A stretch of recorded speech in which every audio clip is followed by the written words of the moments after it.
The live look inside of the Gwinnett County courtroom.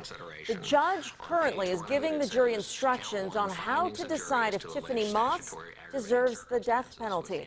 In the last hour, we live streamed the verdict on our news app. Moss learned she leaned back in her seat when the judge read the 6 guilty verdicts. And Channel 2's Gwinnett County Bureau Chief Tony Thomas has covered this case since the beginning. He's live for us in Lawrenceville, where the jury will now decide her punishment. Tony? Craig, I just ran down from the courtroom where District Attorney Danny Porter gave about a 15-minute talk with the jury, trying to convince them why he believes Tiffany Moss should die for her crimes. Just before that and after that, the judge asked Tiffany Moss herself, did she have anything to say to this jury on why she should not be put to death? Her reply, a simple, no, sir.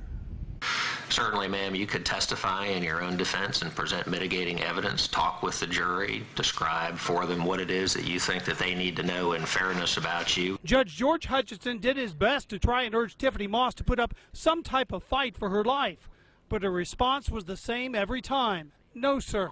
Verdict, count 1, murder. We, the jury, find the defendant guilty of murder. It took the jury 3 hours to return the guilty verdicts after they heard not a word from Moss during this trial, but a lot from prosecutors. Amani represented to her everything she hated. But Moss only stared ahead as prosecutor Lisa Jones told the jury how she believes Moss tortured her 10-year-old stepdaughter Amani for weeks, ultimately starving her to death. But just think about that. They wrapped their child in duct tape to shove her in a trash bag. Both of Amani's grandmothers testified in this trial and listened to the closing argument. But Amani Moss, she lived with the evils in this world. The evils in this world and in her life live in the next room. The same jury now must decide whether Moss should die for her crimes or spend life in prison. Is there anything else I can do to assist you, ma'am? No, sir.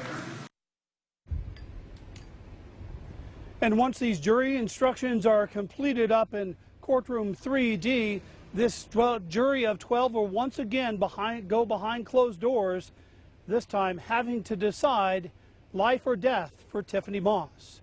We will be here and bring you the decision as soon as it comes in.